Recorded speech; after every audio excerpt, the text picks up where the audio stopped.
pagi pemirsa, seputar info kembali hadir di sela-sela aktivitas Anda. Bersama saya Ratu Aliza yang akan memberikan ruas jalan yang terletak di Guha 7 Gampong Cok Kecamatan Muara 3 Kabupaten Pidi sumber dana APBA Otsus Provinsi Aceh. Saat ini jalan tersebut dalam tahapan pekerjaan. Meskipun jalan itu yang sudah siap yang akan dilakukan pengaspalan namun tidak dilakukan dari pihak rekanan, jalan itu dipenuhi dengan debu bila melintasi atau dilalui kendaraan roda 2 dan roda 4. Apalagi dilalui kendaraan roda 4 maka debu berterbangan hingga menyulitkan jarak pandang bagi penggunaan jalan bagi yang melintasi jalan lain. Sejumlah warga minta kepada kontraktor agar jalan yang penuh dengan debu segera melakukan penyiraman agar masyarakat mudah melintasinya.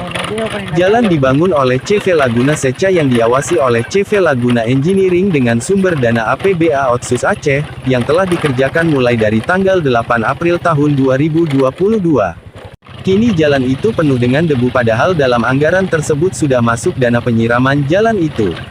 Dari Kabupaten Pidi Harmadi melaporkan.